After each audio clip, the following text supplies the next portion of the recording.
욥기 42장 6절 말씀입니다. 제가 봉독해 드리겠습니다. 그러므로 내가 스스로 거두어 드리고 티끌과 제 가운데서 회개하나이다. 아멘. 지난주에 우리는 청소광 브라이언이라는 유튜브에 대해서 이야기를 좀 나눴죠. 이 유튜브는 이제 브라이언이라는 가수가 있는데 그 재미교포 가수가 워낙에 청소하는 것을 좋아해서 청소를 열심히 다른 집에 가서 해주고 정리도 해주고 그런 프로그램으로 요즘 굉장히 많은 인기를 끌고 있습니다. 근데 이게 그냥 단순히 재밌어서만 인기를 끄는 것은 아닙니다. 이 브라이언이라는 가수가 청소를 할 때 그냥 단순히 청소를 해주고 집으로 온 것으로 끝나지 않고 그 청소를 할 때 여러 가지를 알려주기 때문에 보는 사람도 도움이 되고 얻는 것이 많기 때문입니다. 청소를 이렇게 하면 잘할 수 있다. 이런 정리의 노하우가 있다. 이런 것을 굉장히 많이 알려줍니다. 만약에 이 브라이언이라는 가수가 단순히 청소 한 번 하고 끝난다면 그 청소를 해준 집은 그냥 한 번 그때는 며칠간은 깨끗해졌겠지만 그 다음은 더 이상 깨끗하지 못할 가능성이 높습니다. 하지만 청소하는 방법을 가르치는 경우에는 그 방법을 잘 배우고 익혀놓는다면 그 이후에도 계속 그러한 청결함을 유지하는 데 많은 도움이 될 것입니다. 이런 면에서 청소의 방법을 배우는 것은 참으로 중요합니다. 그리고 이거는 단순히 청소에만 해당되는 일은 아닐 것입니다. 방법의 중요성은 그냥 청소만이 아니라 다른 모든 분야에서도 특히 영적 청소의 방법에서도 굉장히 중요하다고 말씀을 드릴 수 있습니다. 그래서 오늘은 이 시간 한번 영적 청소의 방법에 대해서 이야기를 나누면 좋겠습니다. 특히 우리가 지난주에는 왜 영적 청소를 해야 하는지 그 이유에 대해서 자세히 살펴봤기 때문에 오늘은 영적 청소의 방법에 대해서 나누어 보겠습니다. 물론 영적 청소의 방법에는 너무나 다양한 방법이 있기 때문에 그 많은 것을 다 다룰 수는 없고 그 중에서 중요한 것들, 특히 오늘의 말씀을 통해서 우리가 살펴볼 수 있는 중요한 영적 청소의 방법에 대해서 같이 한번 나누는 시간을 갖도록 하겠습니다. 오늘의 말씀은 어떤 말씀이죠? 욥기 42장의 말씀입니다. 욥기 42장이면 그 욥이 그 긴 고난을 끝마치고 30장이 넘게 진행이 되던 그 긴 고난과 친구들과의 그 격한 토론이 끝난 다음에 이제 하나님 눈앞에 나와서 하나님께 자신의 이야기를 하는 그런 모습입니다. 근데 그렇게 자신의 마음을 하나님 앞에서 터놓을 때 무엇보다 회개를 하는 모습을 봅니다. 그러니까 하나님을 만나서 욥은 회개를 하는데 이 회개라는 게 뭡니까? 자신을 깨끗하게 만들고 자신의 영적인 상태를 청소하는 것이 아니겠습니까? 그래서 이 42장 6절에서는 이 욥이 영적인 청소를 하는 장면이라고 볼 수도 있는데 이 욥은 굉장히 신앙적으로 본받을 게 많은 사람이지 않습니까? 그래서 이 욥이 청소하는 모습을 보면 우리도 배울 수 있는 점이 많이 있을 것입니다. 그러면 욥은 어떻게 청소를 했을까요? 6절 말씀에서 욥은 이렇게 하나님께 말씀을 올리고 있습니다. 그러므로 내가 스스로 거두어 드리고 티끌과 제 가운데서 회개하나이다. 여기서는 두 가지가 나오죠. 첫 번째는 내가 스스로 거두어 드린다라고 하고 두 번째는 티끌과 제 가운데서 회개한다고 말씀하고 있습니다. 그래서 이 두 가지가 영적 청소의 굉장히 중요한 부분들을 보여주고 있는 건데 일단은 스스로 거두어 드린다는 것은 무슨 뜻일까요? 자신이 막 뭔가를 주장했던 것을 다시 되돌린다는 거죠. 뭐라고 말했다가 그것을 철회하고 뭔가를 말했다가 그게 아닌 것 같습니다. 취소하는 그런 모습이라고 볼 수 있습니다. 그러니까 자신의 의견을 수그리고 자신이 더 이상 옳다고 주장하지 않는 것입니다. 사실 그 이전에 욥은 뭐라고 쭉 말해왔었나요? 저는 악한 일을 한 적이 없습니다. 이렇게 말하지 않았습니까? 그것은 어쩌면 욥으로서는 마지막 더 이상 양보할 수 없는 선이었을 수도 있을 수도 있어요. 왜냐? 욥이 당한 고난이 너무나 크지 않았습니까? 자신의 가족을 다 잃고 재산도 다 잃고 몸은 완전히 망가졌는데 그 와중에 자신이 악을 행했다는 것마저 인정해야 되면 그게 마음에 얼마나 쓰라리겠어요. 자신에겐 남은 게 하나도 없고 딱 한 가지 나는 죄를 짓지 않았다 이거 하나만 붙들고 있는데 이제 욥은 그거 하나마저도 내려놓겠다고 하는 거예요. 완전히 스스로 거둬들이고 완전히 자신을 내려놓는 모습이라고 볼 수 있죠. 이게 정말로 대단한 게 웬만한 사람이 이거 정말로 못합니다. 자신이 틀렸다고 인정하는 것, 자신이 잘못했다고 인정하는 것, 그거 정말로 쉽지 않습니다. 사람들은 누구나 고집을 가지고 있고 누구나 자신이 옳다고 생각해요. 자신이 옳다고 생각하니까 그렇게 행동하는 것 아니겠습니까? 이 아주 어린 아이들도 그렇습니다. 제가 유치부 열심히 일을 할 때 예전 교회에서 유치부에서 사역할 때도 그런 모습 너무나 많이 봤어요. 유치부 아이들은 자신이 하고 싶은 건 무조건 해야 되고 뭔가 잘못했어 하는 일을 해도 절대로 잘못했다는 말을 죄송하다는 말을 안 해요. 왜냐? 자신이 옳다고 생각하니까. 자신이 생각하는 건 무조건 그렇게 해야 돼요. 그래서 내가 그거 하겠다. 끝까지 주장해요. 근데 어린아이들도 학교도 다닌 사회에 그런 영향을 많이 받지 않는 어린아이들도 그런 모습을 보이는 것을 보면 어쩌면 우리 인간 본성이 원래 그런 게 아닌가.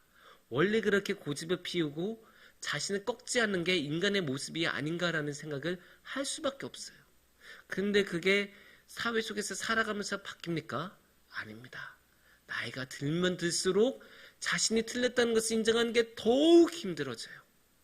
왜냐면 그만큼 더 많은 이권들이 걸려있고 어떤 경우에는 스스로 책임져야 되는 것들도 있잖아요. 그러니까 더더욱 자신이 잘못했다는 것을 인정하기가 어려워지죠. 근데 욥은 어떻게 하고 있나요? 스스로 거둬들인다고 하지 않습니까?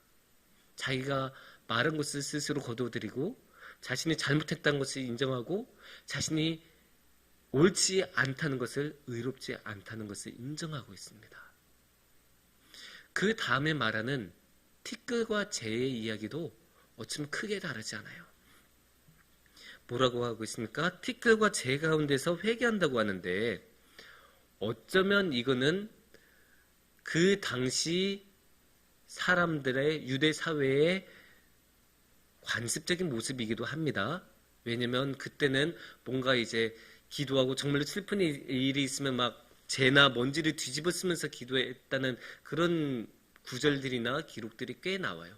그래서 어떻게 보면은 관습이기도 한데 어떻게 보면 이게 자신의 마음을 잘 보여주는 것이기도 합니다. 왜냐? 아무리 관습이라고 해도 자신의 마음에 들지 않으면 안 따르기 마련이지 않습니까? 근데 욥은 이 장면에서 철저하게 따르고 있죠. 그래서 티끌과 재 가운데로 들어간다는 것은 무슨 뜻이겠습니까? 자신이 저 티끌이나 재와 동급 아니면 그것만도 못한 사람이다라는 것을 인정하는 거예요. 이게 어찌 쉽겠습니까? 누구나 자신을 높이고 싶고 누구나 자신이 위대해지고 싶고 똑똑해지고 싶고 많이 누리면서 살고 싶지 않습니까? 그러나 욥은 그러지 않아요. 자신이 저 티끌만도 못한 저 재와 같은 아무 쓸모도 없는 그런 낮은 사람이라고 자신을 완전히 낮춰요. 앞에서도 자신의 옳음을 더 이상 주장하지 않는다고 말씀드렸죠. 근데 여기서 한 발 더 나아가서 자신을 완전히 낮추는, 완전히 내려놓는 모습을 봅니다. 이 두 가지를 합치면 뭘까요? 결국 회개에서 가장 중요한 것은 자신을 낮춰야 한다는 것입니다. 자신을 낮추고 겸손해져야 된다는 뜻입니다. 이 겸손 없이는 절대로 회개할 수가 없습니다. 어떻게 회개를 할 수 있습니까? 자신이 잘못한 게 없는데. 우리는 모두 우리 안에 우리 자신이 너무 많아요. 그러니까 회개하기가 너무나 힘든 거예요. 하지만 우리가 영적 청소를 할 때 가장 중요한 방법은 이렇게 우리 자신을 비우고 또 비우면 그때 비로소 제대로 영적인 청소를 할 수 있는 거예요. 그래서 겸손이야말로 자신을 비우는 것이야말로 자신을 낮추는 것이야말로 영적 청소의 가장 시작의 방법, 근본적인 방법이라고 말씀을 드릴 수 있습니다. 그런데 이 욥은 정말로 배울 게 많아요. 특히 욥기 1장에 보면 배울 것들이 있는데 1장 5절을 보면 이제 이런 말씀이 나오죠. 저 긴 말씀 중에 이렇게 말씀이 전하고 있습니다. 그들의 명수대로 번제를 드렸으니, 그러니까 잔치를 전날에 열심히 즐겁게 치룬 다음에 그 다음날 욥이 자신의 자녀들을 위해서 그 명수대로 한 명 한 명 놓고 기도하고 제사를 드렸다고 해요. 혹시나 나의 자녀들이 하나님께 뭔가 잘못한 게 없을까 걱정이 되니까 그렇게 했대요. 근데 여기서 이렇게 자신의 자녀들을 위해서 제사를 드린 것도 굉장히 인상적이지만 저한테 정말로 인상적인 것은 욥이 잔칫날 바로 직후에 이렇게 제사를 드렸다는 점이에요. 우리 모두 알잖아요. 한번 이게 거나하게 놀고 즐겁게 놀면 어떻게 돼요? 몸이 완전 쫙 풀리지 않습니까? 긴장도 풀리고 몸도 피곤하고 그러면 누구나 그냥 쉬고 싶고 자고 싶고 그런 게 인간의 모습이에요. 하지만 욥은 그러지 않았어요. 욥은 그럴 때일수록 더욱더 혹시나 나의 사랑하는 자녀들이 잘못한 게 없을까? 염려가 되고 걱정이 돼서 하나님께 기도드렸고 번제드렸다고 해요. 이게 무슨 뜻이에요? 영적인 청소 방법에서 중요한 또 한 가지 모습이 있는데 꾸준함을 볼 수 있는 거예요. 꾸준함. 어느 때든 거르지 않고 그 전날에 아무리 즐거운 일이 있어도 아무리 힘든 일이 있어도 아무리 늦게 잤어도 아무리 피곤해도 매일매일 해야 되는 분량, 해야 되는 영적 청소는 해야 된다. 그게 욥이 가지고 있었던 마음이었고 그거를 항상 그런 식으로 했다고 말씀이 전하고 있습니다. 그런데 이렇게 꾸준함을 보여주는 것을 강조하는 것은 욥만이 아닙니다. 성경에서 자주 나와요. 특히 히브리서 말씀에서도 나오는데 히브리서 3장 13절에서는 이렇게 말씀하십니다. 오직 오늘이라 일컫는 동안에 매일 피차 권면하여 너희 중에 누구든지 죄의 유혹으로 완고하게 되지 않도록 하라. 매일 피차 권면하여. 매일. 분명히 매일이라고 말하고 있고 근데 매일 뭐라고 하죠? 누구든지 죄의 유혹으로 완고하게 되지 않도록 하라. 그러니까 매일 어느 누구도 저 죄의 유혹에 흔들리지 않고 휘말리지 않도록 매일 권면하고, 그러니까 권면은 다른 사람한테 하는 것이긴 한데 그거는 결국 자신도 해야 권면을 하는 것이지 않겠습니까? 그건 결국 무엇이겠습니까? 매일매일 영적 청소를 해야 한다고 성경에서도 말씀을 드리고 있는 거예요. 왜 그럴까요? 너무나 당연한 거죠. 한번 대청소를 열심히 해서 완전히 깨끗하게 만들었다고 해도 한 달 정도 청소 안 하면 어떻게 돼요? 다시 지저분해지고 다시 더러워지는 게 너무나 당연한 것 아닙니까? 아니 1년에 그렇게 열심히 대청소해서 1년에 3일 깨끗하고 나머지 더럽게 살면 의미가 없지 않습니까? 그래서 대청소를 한번 하더라도 그 다음에는 계속 매일매일 그게 유지가 되도록 청소를 계속 해야 하는 것처럼 우리 마음에서도 항상 꾸준하게 매일매일 영적인 청소를 해야 합니다. 그래서 매일 드리는 영적인 청소가 영적 청소의 아주 중요한 방법이라고 할 수 있는데 여기서 하지만 한 가지 중요한 점을 말씀을 드려야 합니다. 제가 이렇게 매일 영적인 청소를 해야 한다고 하면 당연히 우리 성도님들께서는 그거에 대한 부담을 가지고 매일 영적인 청소를 하려고 하실 수 있어요. 근데 그렇게 하다 보면 잘 안 되고 잘 안 되다 보면 좌절감을 느끼고 난 왜 이럴까? 난 왜 이거밖에 못할까? 이런 절망감을 느끼실 수가 있습니다. 하지만 여기서 우리가 알아야 되는 것이 있어요. 그거는 성도님들이 잘못된 게 아니에요. 원래 사람은 영적인 청소를 하는데 한계가 있어요. 사람이 하는 일에는 원래 한계가 있습니다. 성경 말씀에서도 그거를 말씀을 하고 있어요. 히브리서 10장 11절에서는 이렇게 말씀하고 있습니다. 제사장마다 매일 서서 섬기며 자주 같은 제사를 드리되 이 제사는 언제나 죄를 없게 하지 못하거니와. 제사장은 어떤 사람들이에요? 아주 정결한 사람들이고 신앙적인 생활을 열심히 하는 사람들이고 매일 영적인 청소를 하는 사람들이에요. 그래서 여기서도 매일 이렇게 제사를 드린다고 하는데 그 제사의 효과가 어떻다고 해요? 항상 깨끗하게 한 게 아니라고 말씀을 하고 있죠. 히브리서 말씀에서 그렇게 전하고 있지 않습니까? 제사장 같은 사람도 그럴진데 우리라고 다르겠습니까? 원래 사람이 하는 거에는 한계가 있고 그래서 사람은 아무리 영적인 청소를 해도 완전하게 깨끗하게 만들 수는 없는 법입니다. 그러면 당연히 성도님들 중에서는 여쭤볼 수 있어요. 아니 목사님 그러면 영적인 청소가 소용이 없는 것입니까? 아유 그건 아니죠. 영적인 청소는 소용이 있고 반드시 해야 합니다. 하지만 지혜롭게 해야죠. 우리 성도님들 다 아실 거예요. 집에서 삼겹살을 맛있게 구워 먹었는데 그 삼겹살을 구워 먹으면 뭐가 남죠? 기름으로 범벅이 된 그릇이 남고 식기가 남죠? 그거 물로 아무리 씻어봤자 소용이 있습니까? 소용이 없죠. 기름은 안 없어져요. 그럼 어떻게 돼요? 세제를 열심히 써서 설거지를 해야죠. 욕실에서 아무리 청소를 잘해도 항상 뭐가 생겨요? 곰팡이가 생기고 물때가 남죠. 그거 물로 아무리 이렇게 씻어봤자 없어집니까? 안 없어집니다. 그럴 땐 뭘 사용해야 됩니까? 락스를 써야 되고 곰팡이 제거제를 사용해야 되고 솔로 팍팍 긁어야 없어집니다. 그러면 여기서 우리가 알 수 있는 게 무엇입니까? 청소에는 적절한 도구가 필요하다. 적절한 약품을 써야 한다. 그러면 영적인 청소에서 적절한 약품과 도구는 무엇이겠습니까? 아주 간단하죠. 예수님의 보혈입니다. 예수님의 보혈보다 더 확실한 약품은 없고 예수님의 보혈보다 더 정확한 효과적인 도구는 없습니다. 성경 말씀에서 정확하게 말씀을 하고 계세요.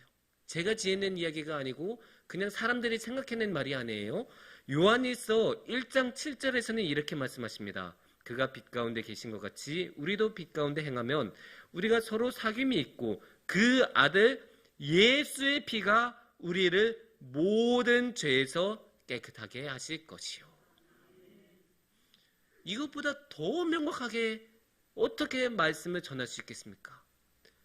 해석이 필요한 말씀입니까? 아니에요. 너무나 명확해요. 그냥 읽으면 이건 그냥 이해할 수밖에 없는 이야기예요. 예수님의 피가 깨끗하게 하십니다. 예수님의 피가 우리를 깨끗하게 하고 예수님의 피가 우리를 영적으로 청소를 할 수 있도록 깨끗하게 해주십니다. 그래서 영적인 청소는 예수님의 십자가의 피로 해야 하는 것입니다. 우리의 능력으로는 한계가 있어요. 아무리 우리가 노력을 해도 우리가 하려고 하면 안 돼요. 하지만 우리가 우리의 능력으로 하려는 게 아니라 우리의 힘으로 하려는 게 아니라 주님의 능력으로 주님의 보혈로 우리 자신을 씻어갈 때 우리의 죄는 완전히 깨끗하게 씻어질 것입니다. 사랑하는 성도님들, 우리 성도님들 모두 하나님을 참 많이 사랑하시기 때문에 항상 하나님을 보시려고 하시지만 방법을 잘 몰라서 그 마음만큼 깨끗하게 사시지 못하는 경우가 많으실 것입니다. 하지만 오늘의 말씀에서는 정확하게 어떻게 우리가 영적인 청소를 해야 되는지 그 방법을 알려주고 있습니다. 일단 자신을 내려놓고 겸손해져야 되고 매일매일 꾸준하게 청소를 해야 되고 우리의 힘으로 하는 게 아니라 예수님의 보혈로 해야 합니다. 우리가 그렇게 주님의 보혈에 의지하여 청소하며 나아갈 때 우리는 깨끗해지고 주님께서는 깨끗한 우리를 맞이해 주시는 그 아름다운 복이 여러분 안에 충만할 것입니다. 기도드리겠습니다.